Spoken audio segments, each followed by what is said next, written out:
I'm so happy to see you. I feel like the last and maybe only time we've interacted was when you guys hosted our Top Chef dinner a few years ago. Yeah, in Seattle. You were so warm and so welcoming to me. And it was one of those situations where I really didn't know exactly what I was supposed to do at all. I understand. And I was talking to Padma about this. I was so blown away by the quality of the food. That's really nice to hear. You know, most of the time, so are we, truthfully. They're really talented people. I think we had 12 chefs cooking at that party, Mm-hmm. and each dish was exceptional. And I was reading in your book, Talking with My Mouth Full. Mm-hmm. Yes. About an early, I think it was season 3 you mentioned. Will you tell us about this? You were at the Aspen Food and Wine Festival. Okay. So actually, that was the season 3 finale. It wasn't during the festival. It was at a different time of year. But, you know, back in the early few seasons, the first few seasons, Judge's Table on a regular day, on an average episode, took hours. We would have the finale dinner sort of at dinner time. Let's say it would start a little bit early at like 5, but it would take several hours just to eat all of the dishes from all 3 of the chefs. And then we would go to Judge's Table. And that particular finale, we ended up talking through the night, and we're still at a standstill. I remember we took a break at like 6 a.m. The sun was coming up, and finally kind of got back and hammered it out, came to a decision. We were at the very top of Aspen Mountain shooting the finale, and we got into the gondolas to go down the mountain because that's the only way to get up and down the mountain.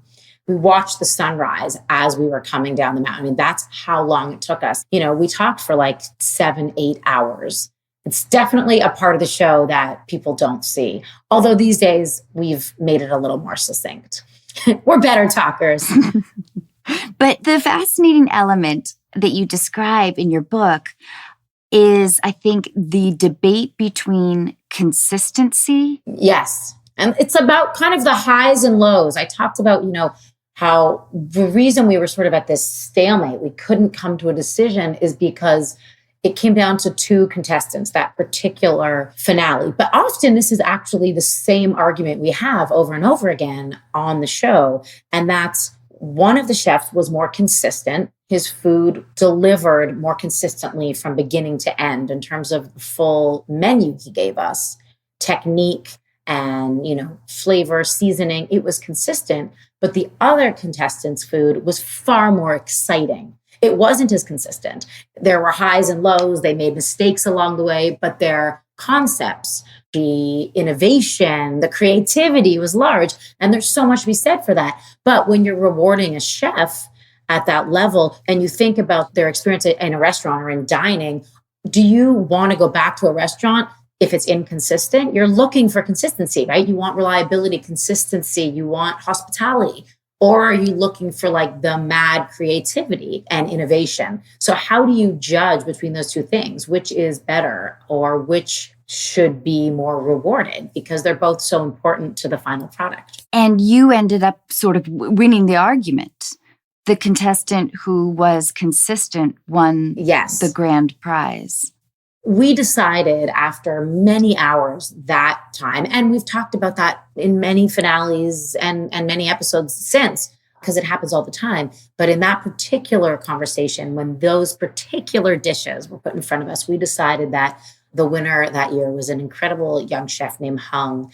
And at that time, we realized the menu he gave us was so consistent. His technique was so apparent that even though it might not have been as sort of innovative or creative in the way that he presented things that we'd never tasted before, we knew that his technique, like the foundations of his cooking, were stronger, and that his knife skills, his understanding of ingredients were stronger. And that, in that instance, was how we made our decision. Can I read you a quote that I needed more explanation with? Oh, sure. Wow. I love this. Yeah, please. Okay. You write, as you're working at Le Cirque as a cook. Your book is fascinating. Oh, thank you. And I really admire your hard work and your diligence. Thank you. These are qualities I don't always have. Well, until you look back, right? Until you look back at your body of work and realize, oh, you know what? I've accomplished a few things. Yeah. And you have. Yeah. You have. Now I knit hats and I puzzle, Gail. Right. That's good. I mean, also skills that I don't have. Oh, well, you don't need them. They're not very useful. So, Gail, you write, I love the logic that I found in the details. I learned what kinds of shoes to wear, loose, closed-toed, and easily removable, in case anything hot or sharp falls on your foot and you have to kick the shoe off quickly. Gail, what is falling on your foot? I mean... Oh, a kitchen is a dangerous place. I mean, really, that's why chefs wear clogs, right? Have you ever noticed that a lot of chefs wear clogs? But I'm still stuck on the needing to kick it off. I mean, I feel like if a knife stabs you through the toe... Well, then maybe it's too late. But things fly off counters. Things fall, hot pans, sometimes knives, food, platters. Things fall during service. You are working fast in a professional kitchen and you are working with a sense of urgency. And often, if you are not careful and mindful, there is frantic chaos. It should be controlled chaos, but it's not always that way. And there's many times in a kitchen where you just want to be prepared. And the reason that a lot of chefs traditionally wear clogs is like that. They're good on your back. They're good for foot support and back support. But also you can kick them off very quickly should something fall. Oh, man. You just don't know. Things fall in a kitchen. And I'm sure your hands just get beat to shit. They get beat to shit. I mean, I'm 10 years more. I'm 15 years out of the kitchen these days, but I still have a few scars. Some chefs wear them like a badge of honor. I bet. But I imagine that working in the kitchen teaches you like choreography in crowded places. It's funny. I had a boss many years ago. I worked for a chef named Daniel Boulou, a very famous Frenchman who has, some of the best restaurants in the world. He's an extraordinary man. But when I worked for him, the general manager of his flagship restaurant used to have a meeting. And I talk about this in the book. We had a meeting every night right before service. I wasn't cooking at this point. I was running special events and projects. I was helping Danielle write books and open restaurants and do marketing and stuff. But I would always go to that service meeting right before dinner every night. And the general manager used to always say, and I use this all the time, at the end of our meeting every night, he would say, people, this is a ballet, not a rodeo. And I always think about that for the dance of a kitchen, for the dance of a restaurant. And it's not just the back of the house. There's a choreography that's happening with the servers and the busboys and the dishwashers and the wait staff and the managers and the hostess and the maitre d'. Everybody needs to be dancing around each other in the perfect order and with the right steps, or else, one person steps out of their position and it's like a domino effect, everything crashes to the ground. So especially in a kitchen, again, with the hot pans and the sharp knives and the very tight spaces, especially in New York City where I learned. And the heat. And also the immense pressure to get it done and to serve the customer, the paying customer. It is a hotbed of stress. A restaurant in general, a kitchen in particular, in every restaurant. And so it is absolutely a dance. Gail, for a long time, I had a running list of men in professions you should not date. And oh, please, I'm with you. Chef was number 4. There's magician. Oh, yeah. Musician, unless they're classical. Professional athlete. Maybe some Olympic exception. I don't know. Sure, I'm with you. And then chef. I think that's really safe, actually. I can say, honestly, I have never dated a chef. I live among them, and that's enough for me. I love them dearly. Yeah. Men and women, but I never needed to fraternize in my own backyard, so to speak. It just felt like never a good idea. Like dating a co-star in my world, it's much less glamorous than you would think. Yeah. Yeah. The long hours, the remoteness of it. Every industry, I think, is way less glamorous than it appears, right? On the surface. Yeah.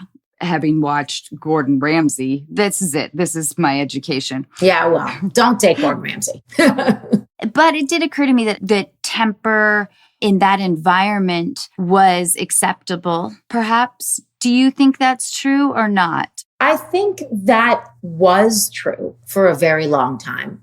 I would like to think that, like many industries, the entertainment industry among them, the restaurant and kind of chef kitchen industry is going through an enormous evolution right now. And in a way, a reckoning, because there was behavior in this industry for so long. And no one is perfect, and no industry is perfect and puritanical. And I'm certainly not playing that card myself. We are all flawed humans. But there was a level of behavior that was accommodated and often almost encouraged in the restaurant community for a long time, that dates back kind of 100 years in a lot of ways, that just never caught up to how enlightened we should be at this point in our evolution. You know what I mean? Mm-hmm. We have all come a long way as humans and evolved in many ways. And we've made great strides in the restaurant industry too, but it's not going to happen overnight. It's going to be slow. As they say, it's not a revolution. And I think we're in a lot better place now than we were 3 years ago, 5 years ago. And I think that the culture of the kitchen is changing. That said, yes, there were a lot of kitchens, and still kind of are, where it's very hierarchical, right? And for that reason, there's a lot of power at the top and a lot of powerlessness at the bottom. You're also, again, working in that stressful atmosphere that we talked about. And you are beholden to your customers at very small margins. Making a real living in the restaurant industry is very difficult. As much as people think that celebrity chefs, I say that with like air quotes, are all millionaires, it's not true. And there's a very small percentage, just like being an actor. For every successful actor, there's 1,000 bussing tables trying to make a living at their craft. And so I think there's a lot misunderstood about the industry, but I also think that a lot was acceptable and accommodated because of that kind of odd power struggle that happened. And that it has been, and still is in many ways, an incredibly male-dominated industry. So there was a level of bravado and sort of needing to be tough and not think about the humanity of the job for a long time. But I do believe it's changing. It's just going to take years to get to necessarily, a place of true equity. My mom has probably 300 to 400 issues of old gourmet magazines. Oh, she should get together with my mom. From the 70s and 80s and into the early 90s, she has a lot of nostalgia, I think, for that kind of food world that she grew up in. But I'm 44. I think we're the same. Mm-hmm. I just turned 45. Hey, congratulations. Thank you very much. You too. I'm right behind you. Yeah, we're here. Yeah, bicentennial babies. That's exactly right. So I want to explore a little bit with you is this sort of vague notion that I have of the glamorization a little bit of the food world. Mm-hmm. It feels like it's become sexier. Yeah, like the popular zeitgeist, right? Like it's not anymore relegated to our moms. Right. And I think Top Chef was very crucial, I guss. Yeah, in some way, absolutely. We definitely contributed, and I would like to say for the better, but there's obviously so many things that come into play. And I feel because of my specific age, our specific age, like I grew up in this moment in the restaurant industry, in the world of food media, right at that crossroads where food became part of like a popular culture moment, where it wasn't necessarily when my mom was growing up and then learning to cook herself. But at the same time, magazines like Gourmet, sure, were around for 40, 50 years, right? And there's very few pictures. Yes, I know. And there was illustrations way back in the early days, but it's beautiful. I mean, those issues are beautiful. My she's a fabulous cook, like your mom. In fact, reading your book made me think a lot about the similarities in our parents. Oh, I like to hear that. It was really nice. And I think you're right about how food, and I'm going to generalize a little bit here, but the evolution of restaurants and kind of the glamorization of food culture is definitely like a major change in our generation. And then obviously, into the millennials, et cetera, onward, who have grown up with social media where they can in 2 seconds post and spread the word about, those pornographic food images that we all are bombarded with every day. But really, if you think back to the last just 100 years, people who worked in restaurants weren't given much credit. Like you didn't go to restaurants and care who the chef was. It was more about the theater, and it was kind of very stuffy, and it was all from a very sort of Western European perspective, a white perspective, a perspective that was sort of fussy and snobby and, elitist in a way, but it wasn't incredibly diverse. And I think in the last, let's say, 20, 30 years, there's been a number of factors that have contributed to like what I kind of call the democratization of food or of food media, right? Of the access to food media. Obviously, social media has changed that. I think our palates, our cravings have changed because we don't want to eat that way. We don't have time to eat that way. We all are two-parent working families trying to make a living. And I don't sit down with my fine china the way that my mom is begging me to because she doesn't know who to give it to anymore because I don't want it in the will. Yes. Like, all these things that what kind of food do we want to eat? I also think a major contributor has been the accessibility of travel, whether it's by plane or train or automobile. And then through travel, the cultural understanding of the world, the different cultures of the world and their contributions, and that good food or what is considered good food isn't just from a white Western European perspective anymore. And that not only can food be deeply personal, but food on every continent has hundreds of years of history and tells the story of the people who have made it throughout that country's history. Food is also super regional, we now understand. I mean, if you think back to like the 70s or 60s even, when our parents were eating Chinese food, it was just one kind of Americanized Chinese food. Right now, we understand, and we're still learning, obviously, about this massive country that is micro-regional and the incredible thousands of years, far older than America, this country of modern America, what we consider sort of like the way that we eat and, the contributions they made to the food world. And that goes for hundreds of countries, from Africa to Asia to South America to Australia.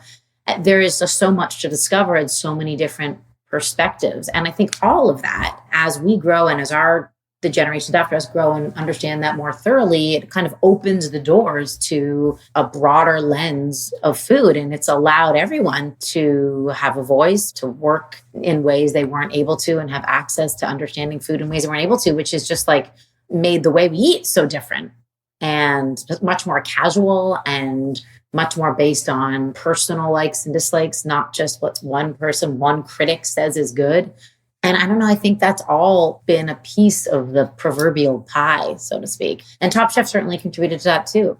It was the first restaurant show that really showed the true life of chefs, professional chefs in America. And it was a big risk when we started to do it. But what we realized very quickly is that we sort of threw open the kitchen door to civilians who had no idea what it took to be a great chef, and the years of training and the language of food and what it meant to be a good cook. And that can mean so many different things, or what it means to judge food or think about the way we eat food or what goes into making a good dish.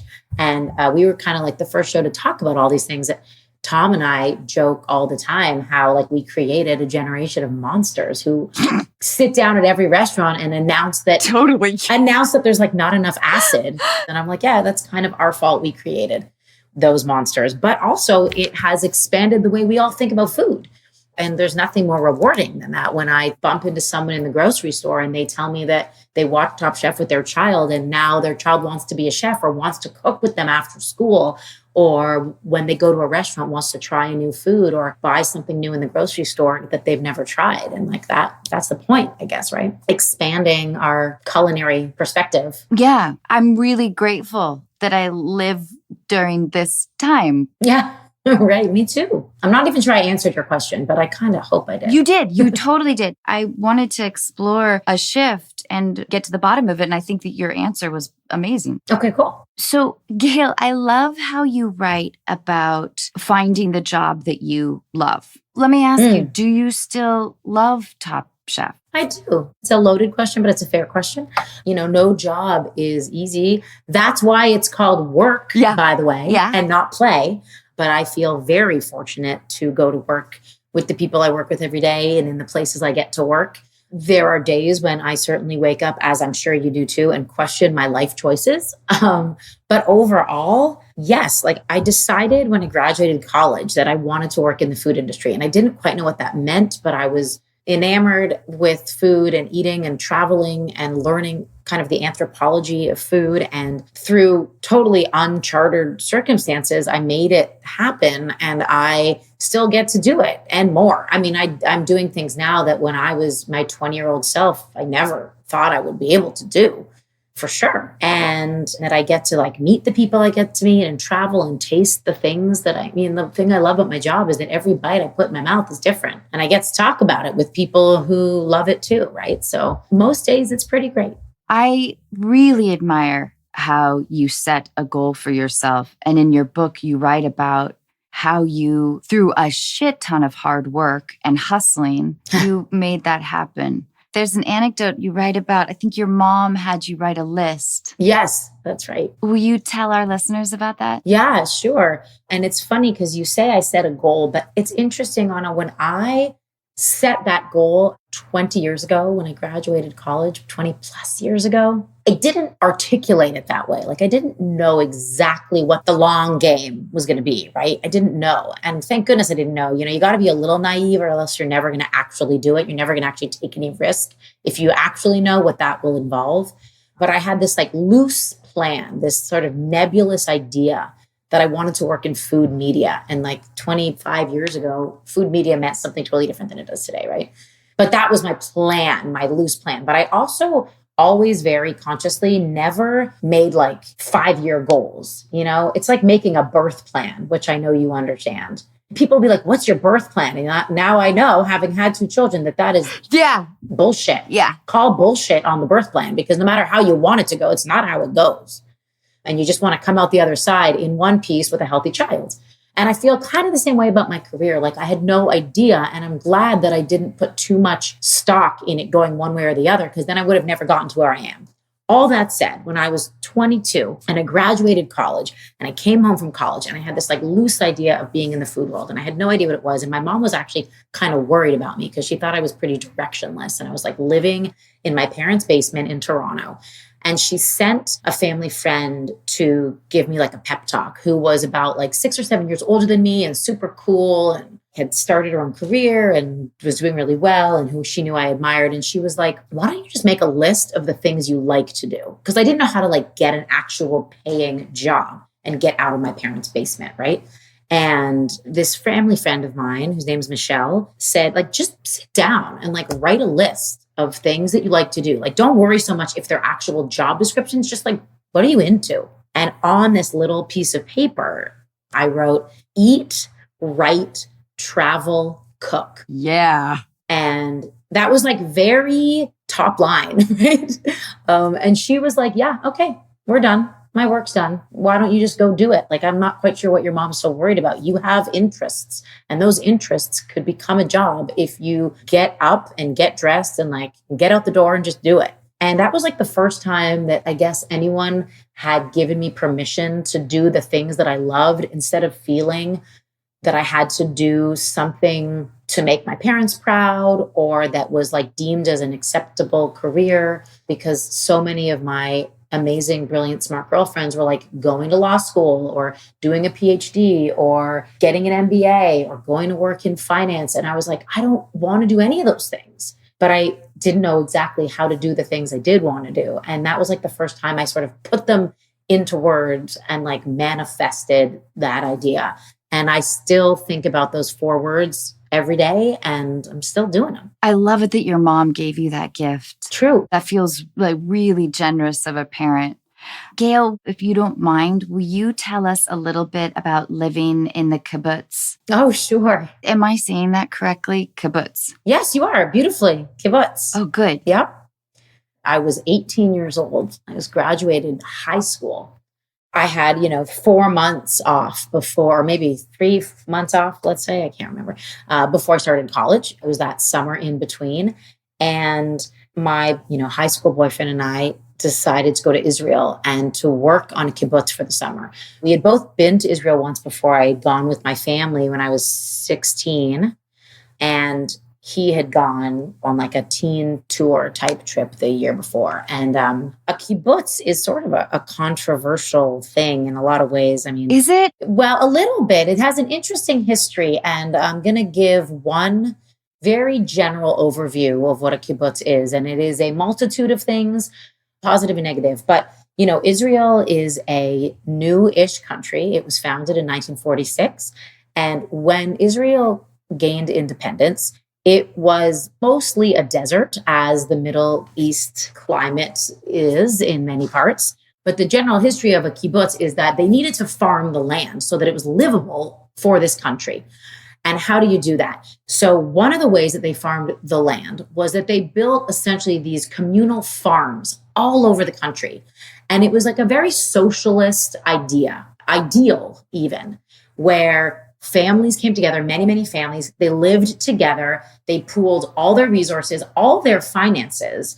They owned it all completely, all together, evenly, and they lived together. Was there currency exchanged within the kibbutz? Yes and no. Israel has a currency, and it was about money. And often all these farms, they all started factories and businesses over the years. And some of them made shoes. And so it wasn't just all traditional farming, although it started that way. But yes, they were ultimately selling to the outside world as well. So it wasn't like a totally closed commune. It started that way to just till the land, but then, grew into the businesses. And then they would sell, let's say one kibbutz grew avocados. They would sell their avocados all over the country, so they were making money, but also pooling all their resources.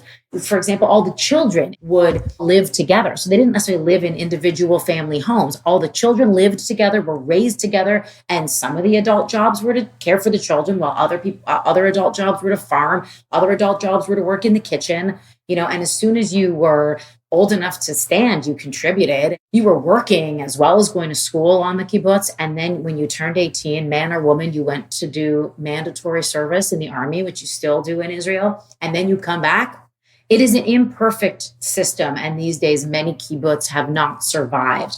But for the first many years of the country's existence, it became a really extraordinary and in many ways successful way to build the country economically and physically. It is an incredibly agriculturally rich country, in large part because of these kibbutz. So to go back to my story, I was 18 and I decided to go work on one for a summer with my boyfriend. And you kind of get assigned, you can volunteer in exchange for room and board. You get 3 meals a day and a roof over your head. You can volunteer to work on one of these farms on a kibbutz. And you're assigned one. So you don't necessarily know where you're going to go in the country or the job you're going to have, but they use your skills, whatever skills you have. When I was at the kibbutz I was on, I remember there was a traveler who was also volunteering, and he was from South America, but he was a veterinarian who had taken a year off to do this. And so they were obviously using his skills as a veterinarian with the animal husbandry at this particular kibbutz, because every kibbutz did different things. And we had cows and chickens. And so he was helping with the veterinary clinic there. But I was 18. I did not have that many specific skills. And so I didn't know how I was going to sort of work. And we arrived on the kibbutz, and we were assigned at first to work in the chicken farm. It was an egg farm. This kibbutz sold all their eggs. They had thousands of chickens, and they sold eggs to all of the country. So there was many people needed to pick eggs every single day, many times a day.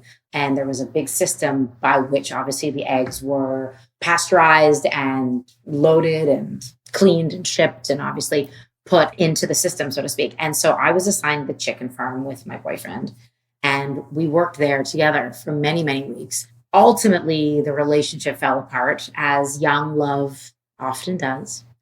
And I decided that it was not healthy for me emotionally to be working in the chicken farm with him anymore, day in, day out. When we were it was so sad. I was crying myself to sleep at night.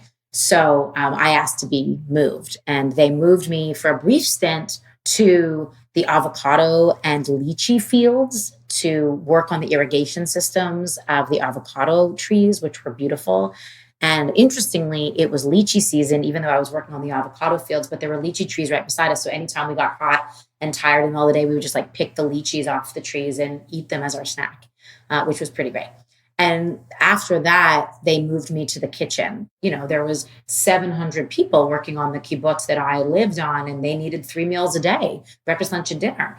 The entire kibbutz eats in a central dining hall. I mean, it's almost like camp. And so I worked in that kitchen first as a dishwasher, and then I started cooking, and I was on breakfast duty. And that was my first real cooking job, actually. That was the first time I ever worked in a professional-ish kitchen. That's amazing. While going through heartbreak. Heartbreak. Oh, young I know. Heartbreak. It's so funny to think about now how far we've all come. But, you also realize in hindsight, I remember getting home from that trip and going off to college and saying to I was just still sort of a puddle of raw emotion. And I remember saying to my mom, why would you ever let your 18-year-old daughter go to the Middle East with a boy who, you must have known it was not going to work. He was not the one, And I remember her saying to me, Gail, I had no choice. Either you went knowing I was here to support you, or you went with me disapproving, and that wouldn't serve anyone, right? And so at least I could support you and help you through it. And I knew that if it didn't work out, you could come back and we would be here for you, and you would never feel like we're disappointed or that, we weren't there for you. And we knew that you could come back to us at any time. And I just hope I can have that perspective when my daughter decides to do something inane, which inevitably she will, right? Yep. So there we are. I do love that philosophy, because what a great learning experience at 18 too. It was. In terms of hard work, discipline, gratitude, sense of community. Yeah, for sure. This episode of Unqualified is brought to you in part by Best Fiends. I've come to realize that Best Fiends is much more than a challenging puzzle game with over 100 million downloads. What if I told you that it's also a time machine into the future that, in the right hands, can change the world? I know that's a lot to take in all at once. Okay, let's say you're really hungry. Your fridge is empty and you put off going to the grocery until it was too late. So you order a pizza and are told that it will arrive in under 40 minutes. If the past has taught you anything, you know you can't trust this information. Still, not much you can do, right? Wrong. You turn to your best fiends. After what will seem like 30 seconds of puzzle solving, there will be a knock on your door. You open it to find some high school kid standing there with the pizza. It's easy to forgive him for being almost an hour late because it's only been a few minutes for you. That high school kid has other deliveries to make, but he can't stop thinking about how cool you were, how you still tipped him despite the pizza also being cool. He thinks about the future, what kind of person he wants to become, and after some soul-searching, vows to make the world a better place. Best Fiends is endless fun with great music, bright, colorful visuals, engaging stories, cool collectible characters, and literally thousands of challenging puzzles to solve. Download the 5-star rated puzzle game Best Fiends free today on the App Store or Google Play. That's friends without the R. Best Fiends. This episode of Unqualified is brought to you by Maker's Mark and Bourbon Time. When I say that this past year has blurred the line between work and rest, I know I'm not alone. Sometimes it's hard to tell when the workday ends and the evening begins, or the difference between my office and bedroom. My friends at Maker's Mark want to help beat the burnout and take back the hour of 6 to 7 p.m. as the hour just for us. For me, Bourbon Time takes many forms. One of my favorites is the Jigsaw Puzzle reality TV combo with 70 to 80% of my focus going to the puzzle. You'd be surprised by how little attention is actually needed with certain shows. Of course, a yummy Maker's Mark cocktail will get 100% of your attention between someone following their heart and finding that missing edge piece. So no matter what your day-to-day looks like, you still need your you time to be, well, just for you. Join Unqualified in reclaiming 6 to 7 p.m. as the happiest hour so you can do whatever it is that makes you happy. And if that involves a glass of bourbon, remember, Maker's Mark crafts their bourbon carefully, and they ask that you enjoy it that way. Maker's Mark Kentucky Straight Bourbon Whiskey, 45% alcohol by volume. Copyright 2021 Maker's Mark Distillery Incorporated, Loretto, Kentucky. Would you mind telling us how you met your husband? Oh, sure. It's not the most interesting story in the world, but I guess, yeah, there's a romance there. My husband, Jeremy, and I have been married. It'll be 13 years, I think, in August. But we've been together for 21 years. We met in New York City when I was at culinary school and he was doing a graduate degree in music entertainment business at NYU. But we're both Canadian, which is an irony that my mother can't believe. I moved to New York City and found another Canadian. Didn't do anything for the green card situation, but that's okay. We love him anyway. He's from Montreal and I'm from Toronto, but we met through a few mutual friends that he went to college and summer camp with growing up, and I went to high school with. And, we all ended up in New York together. And we had this little expat Canadian posse of people that when we all moved to New York, we gravitated to. And we were both in this kind of crew of friends. We never knew each other, but one of my really good friends from high school and college was his best friend from summer camp since he was 10 years old, a guy named Brandon Creed. And Brandon introduced us. It wasn't like a setup in any way. Brandon and a bunch of our other friends, my roommate at the time, Jamie, and our other friend, Steph, these were friends that we were all kind of hanging out with. And I was friends with Jeremy for a year. And it was a year into our friendship where, I don't know, I woke up one day and something clicked and I looked at him differently and romance bloomed, I guess. And we've been together ever since. That was 2000.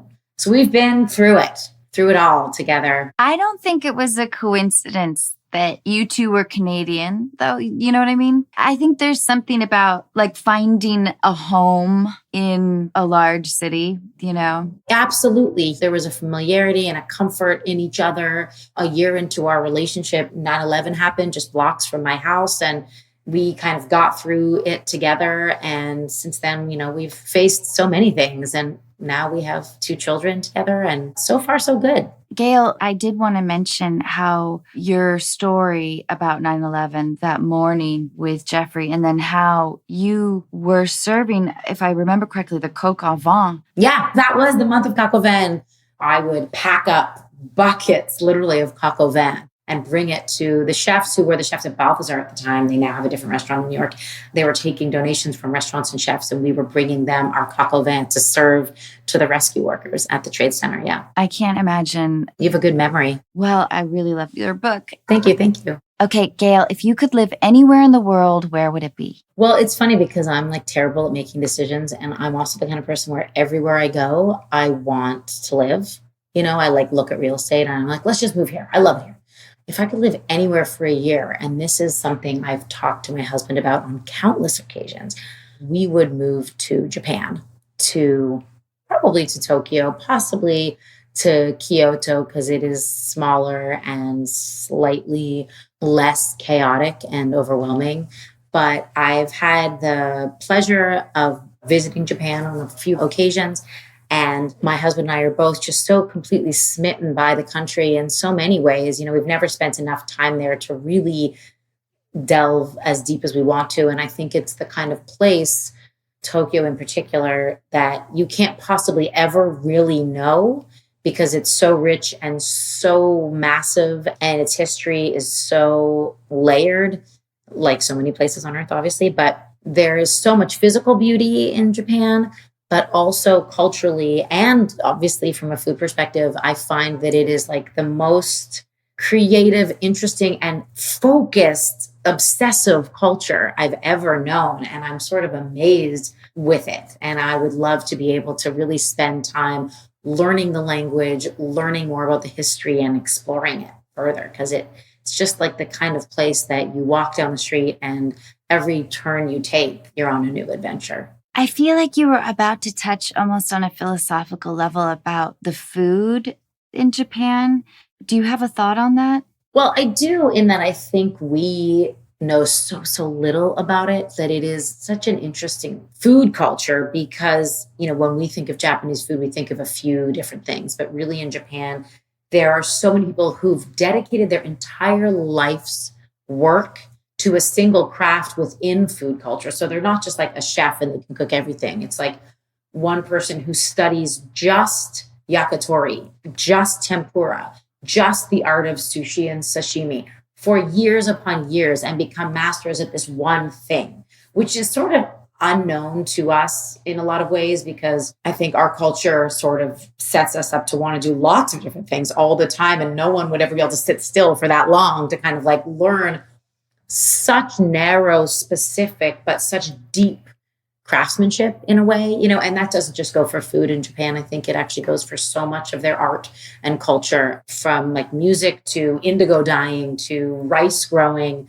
to sake making. They have hundreds of years of tradition, and building on the masters before you, it takes a lifetime in itself. And I'm kind of in awe of that discipline, for sure. My husband shot a movie in Japan, and he speaks about this town that specialized in soba noodles. Right. Just soba. And people think that like ramen, soba, udon, they're all the same. They are not. The ritual, right? And the method for making them. And it's an extraordinary thing. I'm envious of that experience of his. He would love to live in Japan for a year. My dream would be Venice. Oh, I mean, yeah, I'll visit you there. The idea of getting to know that intimate city that feels kind of filled with mystery. I think it is. I mean, literally the layers and layers that have been built upon it over hundreds of years. It's an amazing place. It's so much more than I think the like 8 blocks that tourists see when they visit it, I just love it there. All right. What or who has influenced your career the most? This is a hard one because I've had a lot of great mentors in my life. And I do think that like every step of your life you learn from, and it takes you to the next place. So you can't kind of do the thing you're doing without having done exactly the thing before it with the people who you did it with. I don't know. I would say influenced my career was probably my first job after I worked. I worked for newspapers and magazines for a little while, and I realized I wanted to work in Toronto, right? In Toronto. Yep, exactly. And then I wanted to learn about food. So I quit my job and I moved to New York, and I went to culinary school, and then I worked in kitchens, as a young cook for a little while, knowing I always wanted to ultimately write or be in food media in some way. And the first job I got after I worked as a cook was working as the assistant to a man named Jeffrey Steingarten. I love how you write about this, because it did seem like a particularly intense and specific tutelage.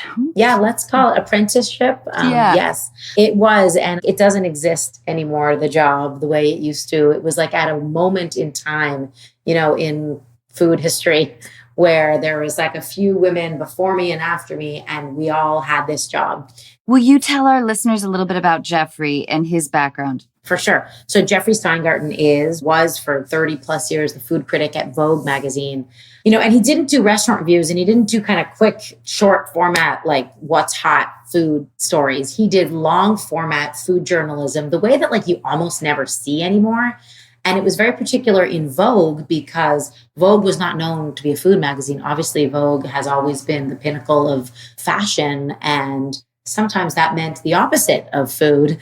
But Jeffrey's writing worked in Vogue so well because it was so in-depth, it was so knowledgeable, it was so well researched and so particular that it gained an audience there because it was sort of like unique to the magazine, what he wrote about and his perspective. He also was not, a model or a female, right? Like he was a man writing about food in a fashion magazine, and he also has nothing to do with fashion whatsoever. But his writing was just so in-depth and brilliant. And so he had an assistant, and every 2 years he would get a new assistant, because you can only kind of do any assistant job for 2 years, let alone work alone with him in his house, working on his articles for Vogue. It was a very intense job.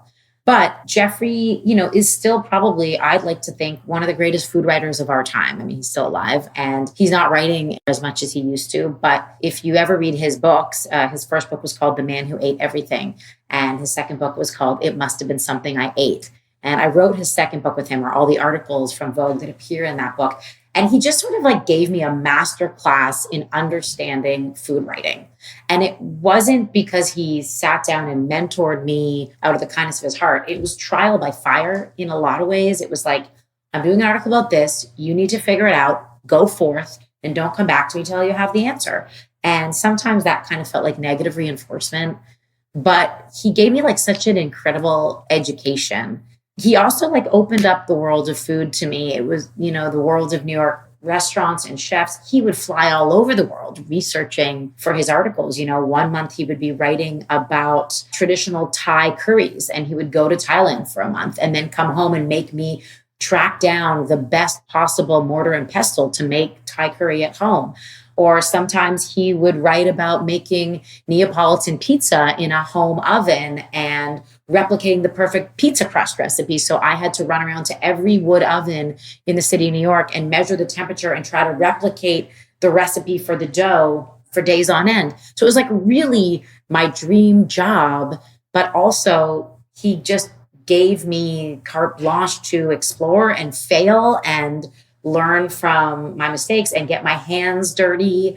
And then he also introduced me to so many of my idols in the food world, because he would be having casual dinner with Martha Stewart that night or Alice Waters, or he was having a meeting with Anna Wintour and needed me to come along to take notes, or having dinner with Danielle Boulou. And that was ultimately how I went to work for Danielle, was through that relationship, many years later.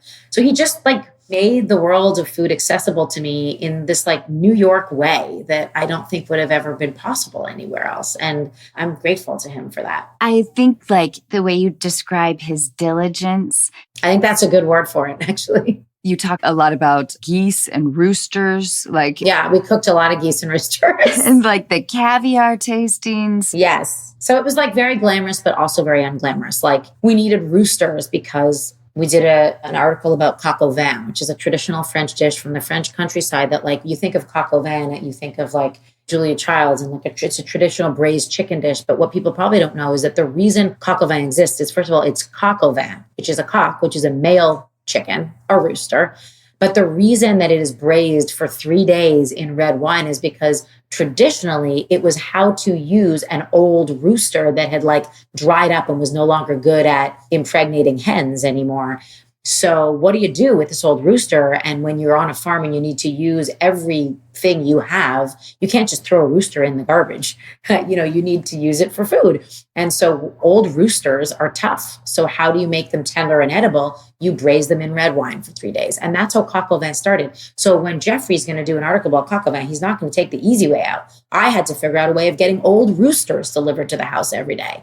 And it was challenges like that kind of made me just understand, the process of writing great recipes, for sure. What was the best advice you've ever been given? Wow, it's a hard one, for sure. I always go to, for some reason, the worst advice that I was ever given. Right, which is sometimes helpful to do the opposite, yeah. And there was value in that too. Yep. I remember my 7th grade, I don't know if this is my best advice, but it's what's coming to mind that I use in my life all the time. My 7th grade English teacher, Ms. March, explained to me once how life is sort of the rungs of a ladder, and you can't really skip rungs. You need to step on each step to get to the next one. And that even though you might not understand why, every one of those rungs is important in building who you are and building your character, but it's worth sticking with it to get to the next one. And I think about that a lot in my life, in my job, in envisioning sort of sometimes when you're in a particular challenge, which we all find ourselves in, that I am unable to see the forest for the trees, but that every rung, every step has its purpose. And I know that I can get through it and it'll bring me somewhere higher, better, stronger, Maybe it's cliche, but I do think about that a lot. I think that's wonderful, food for thought. And because I know you so well now from your book, I believe that you're incredibly hardworking, and in those hot, gnarly kitchens, yes. Late at night, you feel your sweat. Yeah, that's it. Yeah. And there is a lot of sweat, but I don't know. I do think that you grow from those moments, right? It wasn't all pleasurable. I did a lot of crying over those hot ovens too, but I can look back now and know that I'm so glad I did it because it taught me a skill, and it was some of the hardest work of my life, but was invaluable too, right? Gail, what are you passionate about lately? A lot of little things. And I think you kind of hit on the head that sometimes it's little things that get you and speak to you, finding moments I'm trying to practice with my children how to teach them control over their emotions, to express their emotions, to calm themselves down. But what the last year and a half has taught me is that I'm not necessarily so good at it myself. And so finding time for things that allow me to, like what we call in our house, lower the temperature and take deep breaths. So, these past couple months, it's like riding my bike, which like I just think is the best feeling in the whole world. That feeling of like independence and self-perseverance that I really love to do. And I always come back refreshed, it's like mind clearing, stress lowering. So I'm really into riding my bike right now. That sounds really nice, actually. Do celebrities in the food world, female celebrities, get asked the question, how do you juggle it all? Oh, yeah. I mean, I think everyone who's public facing in any way gets that question. I think it's specific to motherhood. Yeah. You know what else we get, and that's particular to the food world? Yes. That we get that our male counterparts don't get as much is, how do you eat so much and not gain weight? Oh. How do you eat all that food and not worry about your weight all the time? And that's a question I get and Padma get, I know, far more than Tom. I'm not saying Tom doesn't get it, but certainly doesn't get it as much. How do you respond? The same way I respond to the how do you juggle it all. It's that I am a work in progress and I don't really have an answer. I just kind of do the best I can because I love what I do. And I'm going to keep doing it, even if it's imperfect, I have not figured out how to juggle it all because every day is a fucking juggle, Yep. Every damn day. And I don't think there's a way, like, I don't think you can have it all. I don't think what's all, because whatever it is like unattainable, whatever we all imagine it to be. And if we had it, it wouldn't be so, I don't know, there would be no drive to do anything else. But I do thrive at a challenge. I do like a challenge, but I just find that like I can only do like the best I can do every day and get through like, what do I have to do tomorrow? Let's get through that and then think about the next day. And obviously I feel lucky to have resources, but at the same time, like I fail often. And the same goes for food. Like I'm not perfect. Yeah, I want to lose 5-10 pounds. That would be great. Why? I don't know, because people said I would look better. I don't know. I'm also sort of happy because somehow I found a partner to love me and I found friends who are loyal to me and who I love spending time with. And I have a family around me that I care about and I have a job that I like going to. So like if I don't weigh 5 or 10 pounds less, that's okay. I'm still going to be happy with my life. And, like, it just can't be that important. I feel like that's kind of the gift of the 40s for me. Yeah. Yes. And that's been awesome. Yeah, I agree. Like just kind of knowing that it's not as important as I may have thought it was a while back. I also just am so aware of setting an example for my kids too. And like, that's wonderful. Yes. Priorities, and look, we're all hard on ourselves for sure. And most of the time it doesn't serve anyone to be that way. But like, there's also genetics. I'm lucky that I do have an appetite and I love food and I eat and I'm relatively healthy physically. More than anything, it's just about being healthy. I want to be around as long as possible for my kids, hopefully for my grandkids. So just taking care of yourself, but that also is a mental game more than a physical one. I would love for you, if you can, to describe a perfect meal that you've had. Like, can you take us away? Sure. It's hard to think of like the best meal ever, but I can talk about a recent meal that I really loved that was really special right here in Charleston, South Carolina. Oh, I love Charleston. Me too. It's such an interesting, beautiful place. I don't know it very well. It's worth a visit for sure. Again, the food culture here is really interesting and really delicious.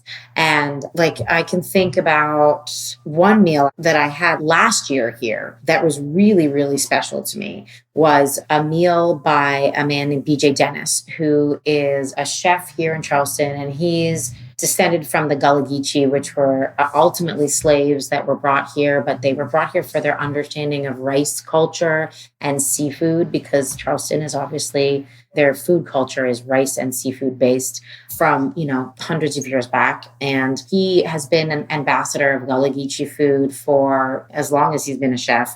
Was it at a restaurant or was it at? No, it wasn't at a restaurant. So last year, because of the pandemic, he cooks privately and he has a lot of projects he works on. But I asked if he could come and cook a meal for my friends and I at our friend's house. And he brought everything over and we did it outside. And he brought some incredible food. And it really was like one of the best meals I'd ever had. This is all very traditional food right here in Charleston that really comes out of his culture and is very personal to him. Okra soup with shrimp and redfish. Can we talk about okra for a second? Yes. I have a lot of family in Columbia, South Carolina. Oh, so not far, 2 hours away. Yeah, not far. And I've obviously had okra before. And it, we don't eat it too much out here on the West Coast because I don't think it's very transportable. Yeah. It's very polarizing, okra. Is it? In a textural way. Yeah. It feels like soup is actually the perfect, preparation for okra. Yeah, method for cooking it. Yeah. Okay, sorry. Go on. I'm totally loving this. Okra is interesting because, it's like a traditional crop from this part, from here. And a lot of people who haven't grown up with it, including me, because there's not a lot of okra in Canada, it's hard to get if you're not used to it because it has sort of like a slimy texture if you're not cooking it properly. And that sometimes, or if you like it, but if you're not familiar with it, it can be kind of unfamiliar. But he makes this beautiful soup with shrimp and redfish. Redfish is a very sustainable fish that's eaten a lot right here. And it's kind of called Charleston gumbo in that it's cooked in a similar way to gumbo with rice. And it is rich and cooked slowly. And the okra really adds to that texture. And it's viscous. It has a viscosity to it, but it's not slimy at all. It's just flavorful and rich and really beautiful.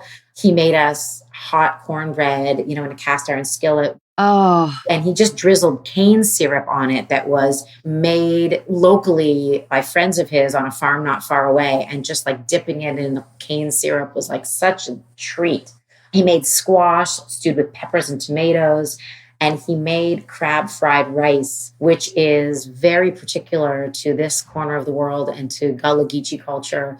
I'd had it from him once before when Top Chef shot in Charleston. He made us crab fried rice. And his is the standard by which all are measured. And I've eaten it in a couple places here in Charleston, but it is deeply personal. It's the kind of dish that every family has their own variation of it. Although if you ask, it sounds very simple. It's not very many ingredients, but BJ Dennis makes it so beautifully. It's so flavorful and so delicious. With the crispy caramelized bits of my God, rice and freshly picked crab. And what kind of spices are used? Well, he uses a lot of herbs. There's some spice, but it's not spicy as a cuisine generally, not necessarily. And then I remember he made for dessert a peach and blackberry cobbler, which is the ultimate summer dessert anywhere. But here with local peaches and blackberries and made by him with this beautiful crumbly cobbler biscuit crust. It was just completely, I was enraptured by the whole meal. And it was a meal that I will never forget. And it probably was maybe I imagine one of the first or few times at least you were able to gather with friends and Yes. It was just 6 of us. Absolutely. This magical night. And not only that, but it was a perfect example of eating food from a culture that is totally foreign to me in many ways that I'm learning about and that I can see and understand so much more clearly now and I can have empathy for. And really, it was such a learning experience because I grew up so far away from anywhere near here. And so it was an education, but also you identify with pieces of the story and the ingredients. And it just is such an eye-opening lens through which to understand someone else. And I think that was the beauty of what BJ was really able to do and is able to do with the food he cooks. Oh, that's a life goal for me then. Yeah. That sounds amazing. Come on down. Gail, I just adore you. Thank you so very much. Thank you. Ditto. Thank you so much for having such a thoughtful conversation. I really appreciate getting to chat with you again, Anna. Yeah, me too. Have a wonderful rest of your day. Thank you so much. You too.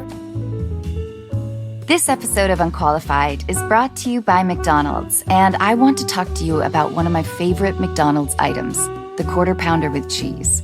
As you know, each quarter pounder with cheese features a quarter pound of 100% fresh beef that is cooked when you order. It's seasoned with a pinch of salt and pepper, sizzled on a flat iron grill, then topped with slivered onions, tangy pickles, and 2 slices of melting American cheese. Yeah, that's right, 2.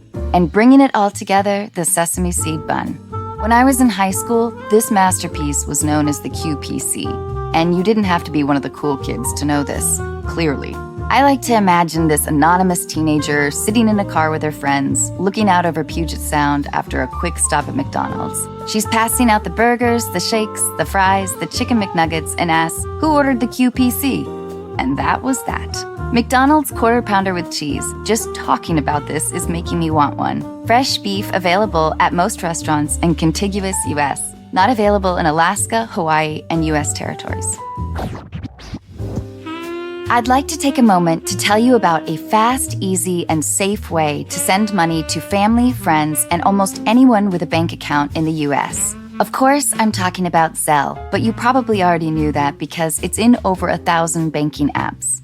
You can use Zelle to pay for all kinds of things, like your cello teacher who pretends to believe you've been practicing and is so convincing that you almost believe that you did practice. Or the plumber who simultaneously fixes your toilet and solves the case of the missing velociraptor. Of course, it makes a lot of sense when your surfing instructor says she prefers to be paid through Zelle too.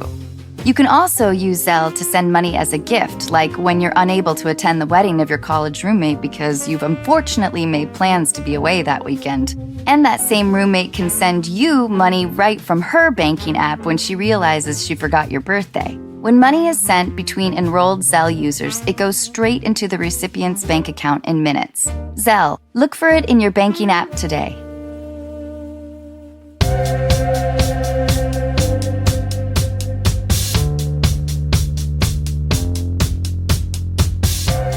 Hey everyone, April Beyer is back, now officially as my much-needed co-host. As you know from previous episodes, April brings great advice, insight, and years of experience. I am so thrilled to have her. Sam, you are here with April, and will you tell us what's going on? Yes, I basically reached out to you guys really just wanting friendship advice. I'm 30. I'm a single professional on the East Coast. And I've met most of my friends in like very certain phases of my life. I feel like a lot of people, like I met them in college, in grad school. I made like the core group of my friends now when I was like between the ages of like 21, 23, just like when we all had like everything in common, had similar entry-level jobs, single, made the same amount of money, very similar life situation. And I think now, obviously, COVID disrupted a lot in life, but I think I have just been really struggling with how to kind of maintain a lot of my friendships now that literally everyone, we're all in very different phases. And I think just really struggling with when to let go, because there have just been so many life changes. Is the distance that you were describing, are those friends married? Like, do they have kids as well? There has definitely been that distance with my friends who are married and who have kids. And I've actually had a really good like boundary setting conversations particularly with my friends with kids, where I know we're probably only going to hang out once every few months. It's not going to be like every week like it was, even before COVID. So I feel like I've been able to kind of learn how to hamper down on some of those parts of friendship. But I think COVID aside, I've had a lot of friends go through a lot of grief. A really good friend, she got divorced, and it's been really hard trying to navigate how to kind of keep that friendship alive when I know she's feeling a lot of shame. And I mean, I've actually really struggled with how to communicate because I don't know the right thing to say. Even some of those differences with my friends who are actually still single, I've still found there to be a lot of tension and just like frustration. And in particular, 2 really good friends. I think some of it has come up with COVID. But yeah, even just like normal life changes, starting new jobs, or I know a big thing for me for this year was actually starting a new relationship, which is still very new. But I've even found some tension in just conversations and noticed friends just being frustrated with me now that I'm dating someone and spending a lot of time with someone. even just 2 years ago, I wasn't super interested in getting married. But I feel like once I hit that 30 mark, I was like, I actually am interested in having kids and wanting to pursue a relationship. It's really been across the board. These people in my life that I really care about, most of them that I've known for like at least 10 years, I feel like I've just like been failing on the friend front. So two things that occurred to me. One, I would be interested to know what you're looking for in the idea of a new friend. You mentioned the idea of letting go. And I didn't know if there was like a particular friend that you were kind of mourning, maybe. Yes, I would say there's two friendships that consistently over 8 or 9 years have like hung out with on a regular basis. There has been some pretty big like shifts. I'll just focus on one though. We actually have been friends since high school. And even with like a lot of very deep similarities in terms of goals in life, career goals, we've had a lot of really great conversations, a lot of fun together. I didn't really think there was anything wrong with our friendship until, so I actually met someone in January and was super excited about it. Was like super excited, super giddy. Is a really like wonderful guy. And this relationship just feels so different from other ones that I've been in. And immediately she was just like trying to pick out the negative, wasn't super excited, and actually like cut our hangout short. And I tried reaching out. I know she's had some pretty big things happen with her family and just some big struggles with career stuff. And so I'm trying to figure out, how to be there for her, how to also be excited for some of these big things in my life. But what ended up happening was I kept trying to text her to see if she wanted to hang out, get together, if she needed help with anything. And she actually just like stopped responding. And she reached out like in April, just saying like, I need time. I don't really have like the emotional capacity to talk to you, which was really hard to hear, especially to hear it like via text message. But I wanted to respect that boundary that she was setting. And she was like, can you reach out in May? So I was like, I'll be here for you. Like, I'll reach out in May. And then I reached out and she never texted back. And then I guess 2 weeks ago, I actually found out she'd blocked me on like all social media, which just feels like insanely extreme. And I like have no idea what happened. And I feel like I've spent a lot of time just like being really sad and frustrated and just like crying. And I think on my end, I've been more concerned of like, have I just not been holding space for her? Have I not been a good listener? I actually keep thinking back to that text message and I'm just like, should I have just like not listened to myself of like respect this boundary and just called her? And I just like, I keep replaying those moments in my head. That's like definitely the most extreme example because that one I definitely just have to like mourn and move on. She clearly doesn't want to talk to me. But I think just like the only key difference in my life, and I don't know what's happened in her life since then, something big could have happened, I don't know, is that I started seriously dating someone. Well, here's what I bet. So she's going through all this shit. She wants to talk to you about it. And you are having this total high, like so excited to share your new love with your dear friend. And her takeaway is like, oh my God, I can't believe Samantha just went on and on and on about her new guy. This has happened in my life. And she warped that into taking it kind of personally, which is illogical. And maybe she is going through a ton of stuff. I just wanted to frame that for you a little bit because it feels too illogical to take too personally, if that makes sense. And it feels like you kind of know that. Yeah, I think I do. And I feel like what I've been doing a lot lately is like reflecting back on those key moments, like that text message when I was like, did I actually do the right thing? Or was this just like a natural progression of what was going to happen regardless? Oh, the nighttime hamster wheel is terrible. I know. Yeah. Yeah. That's happened to all of us. That happens to a lot of young women, right? Where they're not in a relationship or their career isn't going really well. You get a job or a promotion or a boyfriend.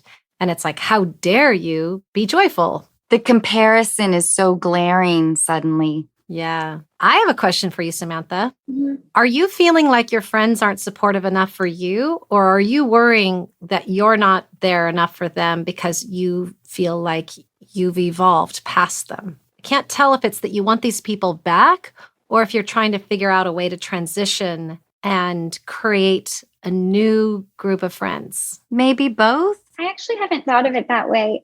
I would say both. Because on the one hand, I especially recently just haven't felt super supported by friends. I felt like I really had to hold tightly and really think about, okay, what am I going to share when I see these people, to make sure that I don't make someone feel upset. I feel like I've been trying to like protect their emotions, but at the same time, not quite feeling supported. But at the same time, I think I've been asking myself that very question of like, is it time to move on and like kind of let some of these friendships fade and try to find people where there will be more support? So I don't know. I think it's both. Well, the nice thing is that you actually don't have to plan this, because these friendships kind of have their own way of being created and also dissolving.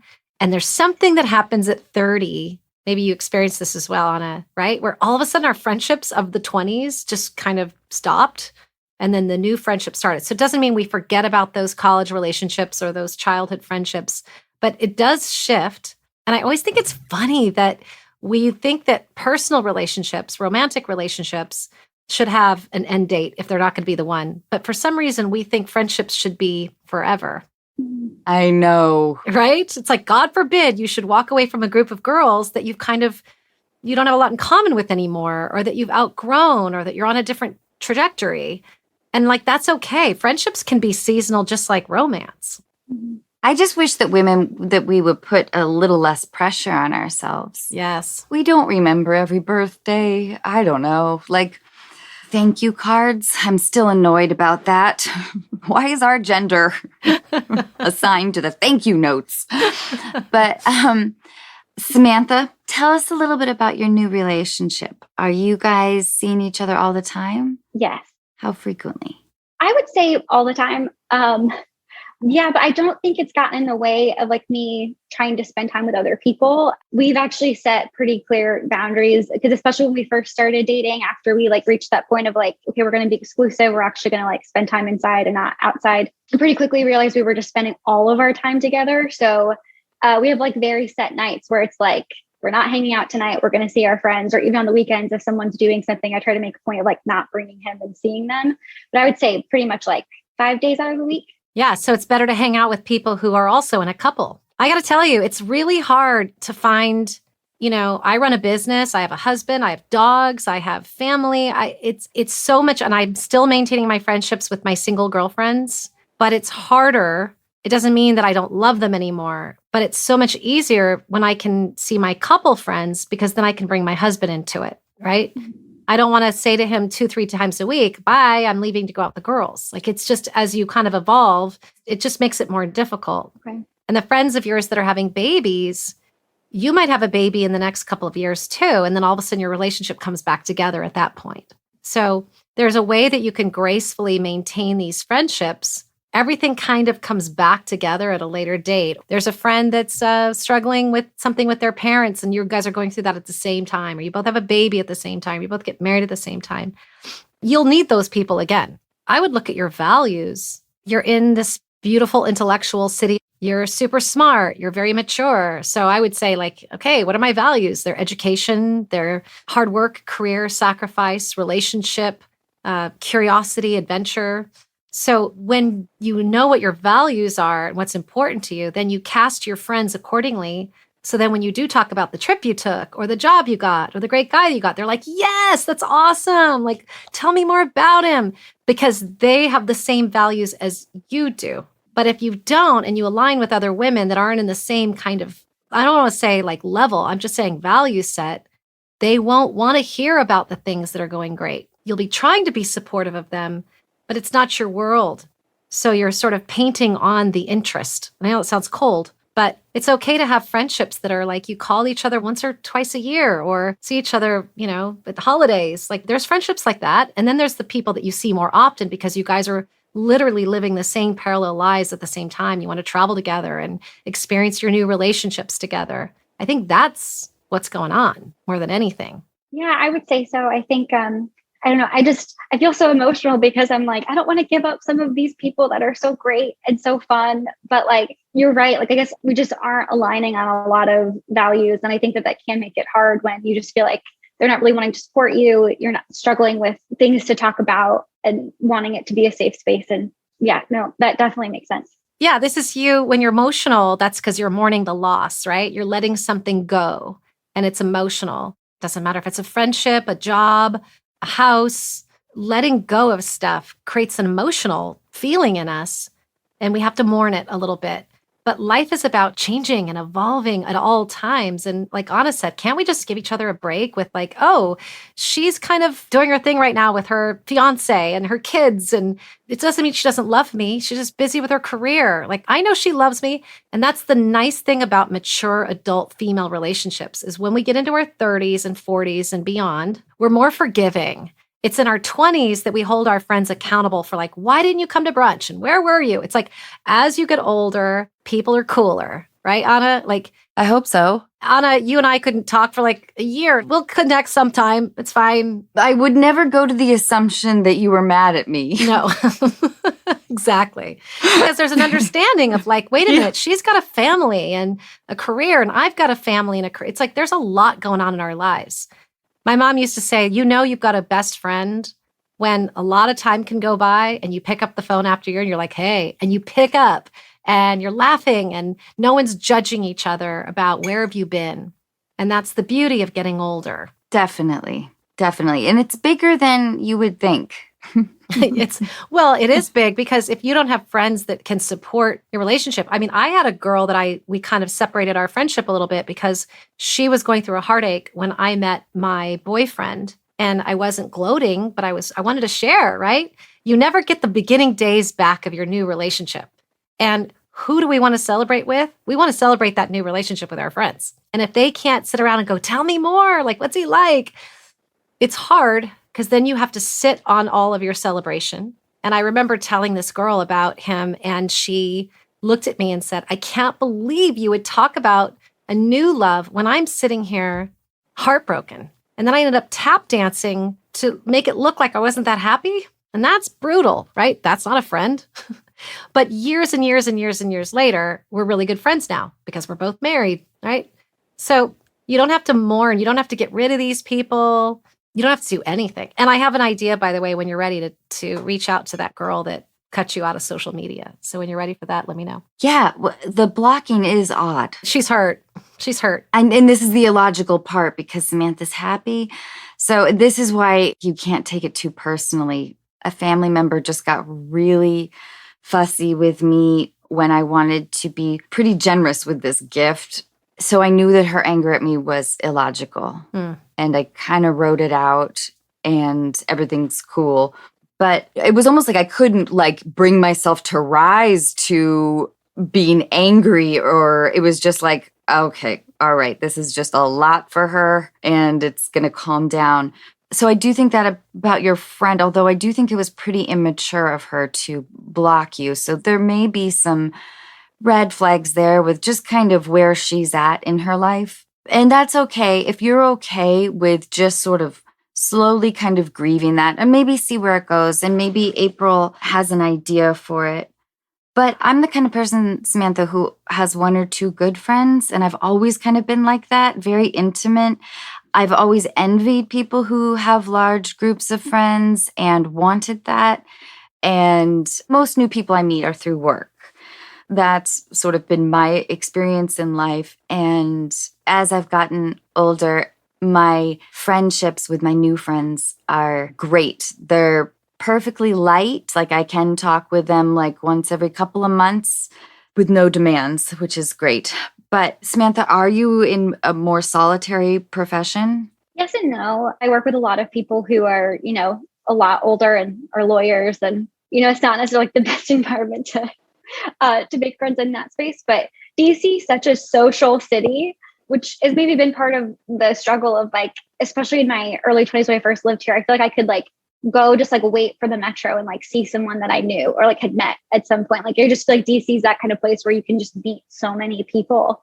So there are, I think, opportunities. It's just like a lot of work to kind of go out there and find those different avenues. I think we've spent the last year in a place of reflection and a place of kind of prioritization to some degree, a place of anxiety, a place of like whatever, assessment. But I'm looking around as though it's just my fiance's, right?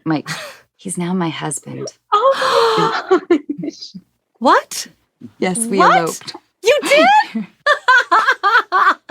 You guys? I'm sorry. I didn't know. I'm sorry, honey. I just blurted that out. But it just my feels like I goodness. can't say fiance anymore. Oh, you But- guys, that's beautiful. Thank you. It was oh my awesome. gosh. Yeah, it was great. It was at a local courthouse up in Washington State. It was great. Oh, congratulations, you guys. Thank you. Thanks. That's amazing. You held that in. Oh, man. But anyway, making new friends. Here's what I've noticed, and I'm trying to articulate this well. We've spent this time reflecting on our past, and now as we're opening up, we're spending a lot of time thinking about the future. We're excited to get out, and there is a degree of like social anxiety, at least on my end, and I feel it from others. And I think that things will probably naturally happen. I just think we're putting a lot of pressure on ourselves. I feel like we've just been hearing this comparison between past and present so much lately with a lot of our listeners. Yes. And I've been doing it myself. I felt like I was actually a little more present during quarantine than I had been for a while. I have always been like goal driven, like what's tomorrow, what's happening, career, like it's been really nice to like take my foot off the accelerator. But I guess in the sort of the broader context of how we're looking at things and the goals that we want to accomplish, the things we want to do and get done are sort of looming on top of us a little bit. Yeah. So if you're shifting, imagine that friendships would shift as well, right? But I also don't think friendships have to be so, just like dating, by the way. It's why I don't like people to search for love. I don't even love the dating apps because it puts you in hunt mode. We shouldn't be hunting for connection. Right now, you hopefully have a job you love, Samantha. You have a guy that you are falling for. Could this just be a time of your life where the focus is your relationship, your career? You don't worry about the friends. The friends will be there, like having more faith and more trust. And along the way, there's going to come a woman through work or through the guy you're dating. And all of a sudden, you're going to be connected so fast. I used to tell women, the length of time of a friendship doesn't necessarily give you the value of the friendship. I love that. Yeah? Yes, I love that. Thanks, April. You're welcome, Anna. Right? I remember the woman I used to work for when I first started out in matchmaking, she had these lifelong friends coming to her wedding. And I had just started working at her agency. And all of a sudden, it was like, oh my God, my bridesmaid got pregnant, April. Can you fit into a size 2 dress? And I like sausaged into that dress and flew to Hawaii. And all the friends that she knew forever were disappearing, going hiking, kayaking, doing all kinds of stuff. Where was April? Sewing. I don't sew.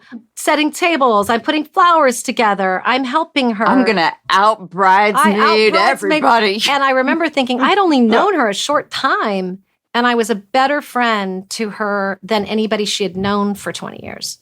So the nice thing about as we grow as women is we know ourselves better. So we cast our net differently. Like we know how to cast those new friends into our lives when we know ourselves better.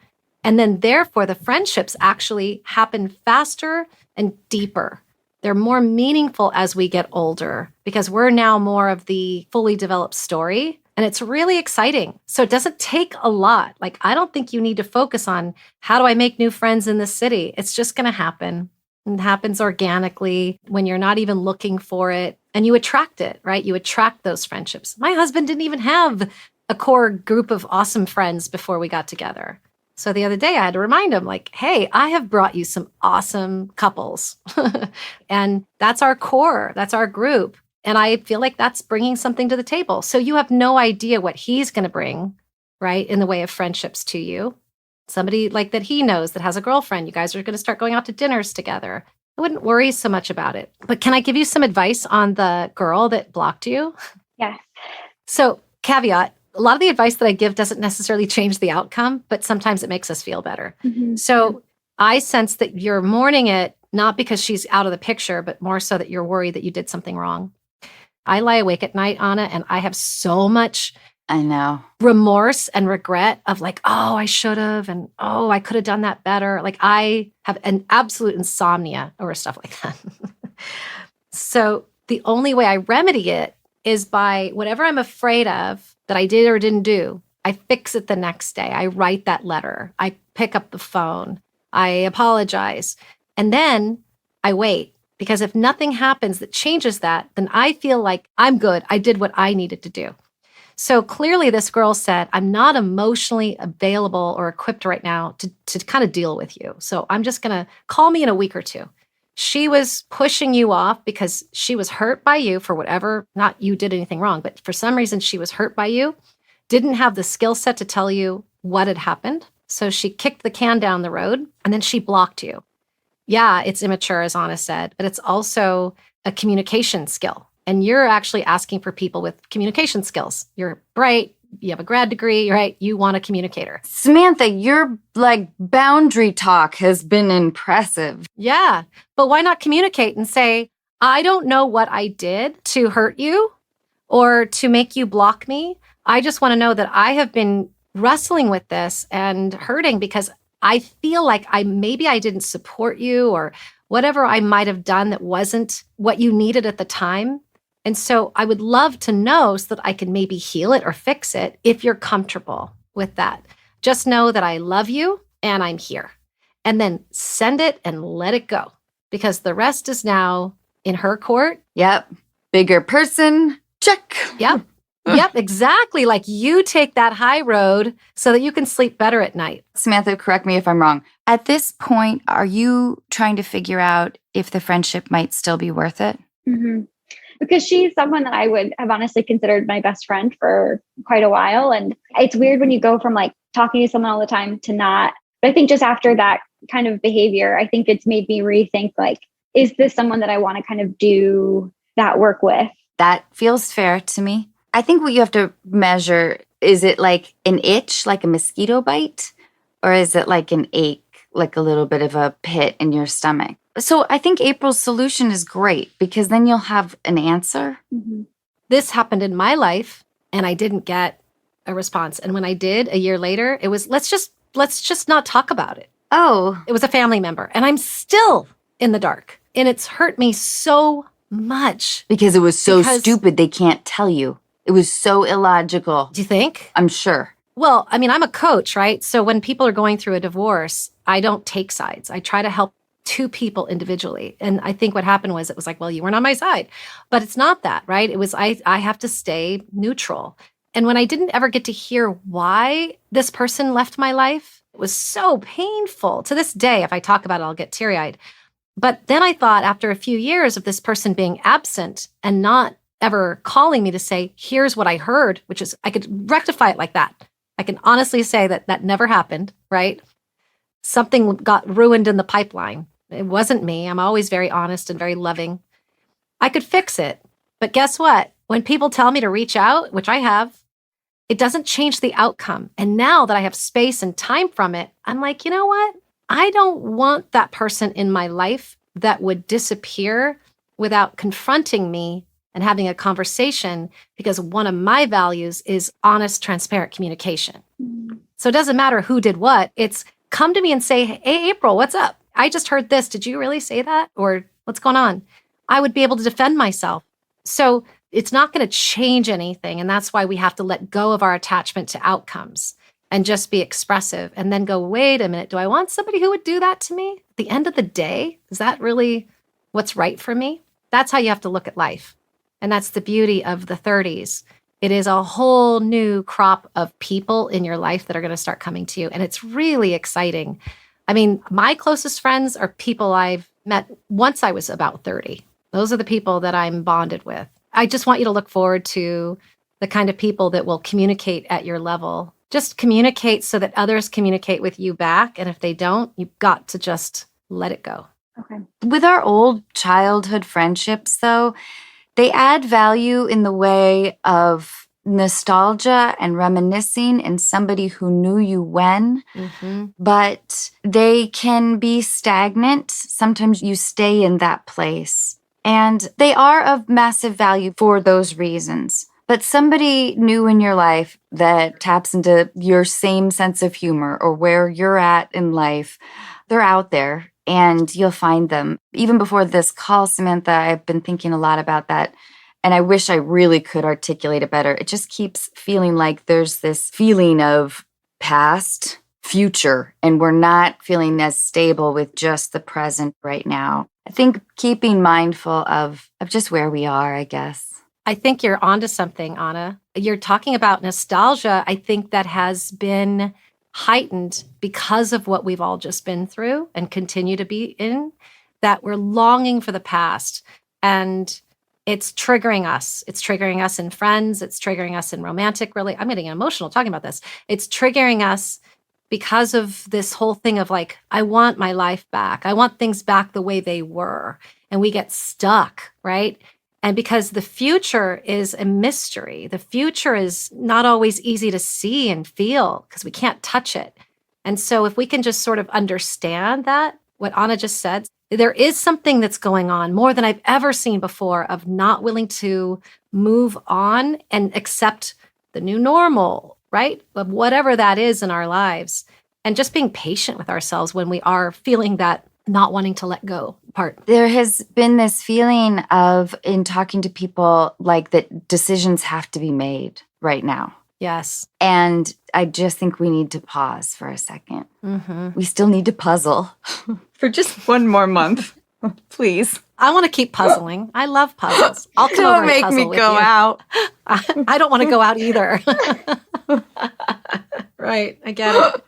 Samantha, I don't know if it's been directly helpful, but I hope it's of comfort at least that you're certainly not alone. Yeah. That there's a lot of people questioning a lot of things. So, Samantha, like you said, like taking measure of the value of this person. And if you are thinking about her on like a daily, hourly basis, there's one side of things of like, if you want to continue this friendship with firm boundaries, I think April's text is perfect. And I think that that would be the rational thing. Mm-hmm. But Samantha, it really is like how much you're thinking about this person and how much you are missing this person. It sounds like you're also wondering, well, is it just because I'm lonely because I don't have somebody to replace her with? And that could be part of it. You know, it really could be. And I think that's only something that you can kind of assess over the next few months. I just think you're growing and really coming into your own as a woman and learning what it is that you want. And just like when we're dating, we should figure out, what do I want my friends to love me for? What do I bring to the table as a friend? What do I want to be celebrated for as a friend? That's important to know. And then you'll be able to find the right friends. Samantha, did we give you some food for thought at least? Yeah, I think too, just because I've had in that friendship, but I think with a few others, just had so much anxiety. And I feel like that idea of just like taking a pause, thinking about it, knowing that like you can move on from friendships. I think those kind of key points, because I've just been like spinning every night about how I've been interacting with people. And I think that point, April, you made about like this, I think is like the first time I really felt like myself, like really comfortable with myself, set in what I'm doing professionally, where I live. Like it's been very different, I would say, really over the past year than like ever before, which I think I've only just been realizing recently. So I think it could also just be that growing component, but also like just reminding myself like that it's okay, because it's definitely been causing me a lot of stress.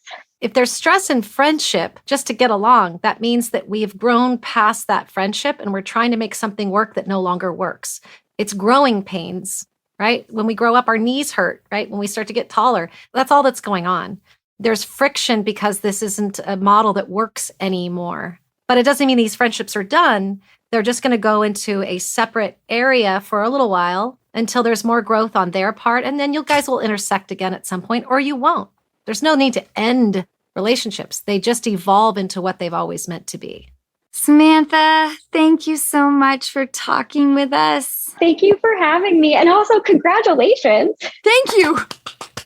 Like, I'm so excited. that's like so exciting. We saw my family and it kind of slipped out the same way. My aunt asked me, "You are going to be a stepmom. How are you feeling about that?" And I said, "Well, actually, I am a stepmom as of like 4 days ago." Oh my gosh. But it was great. Everything about it just felt right. So anyway, thanks, guys. Oh my gosh. I can't get the smile off my face right now. My face hurts. It was great. It was at San Juan Island up in Washington State. It was just, which is like the most magical place on earth. Well, thank you, Samantha. And I love you both. Oh, yeah. Thank you. Thanks so much, Samantha. Love you, Anna. Love you too. Bye. Bye, you guys. Bye, everybody.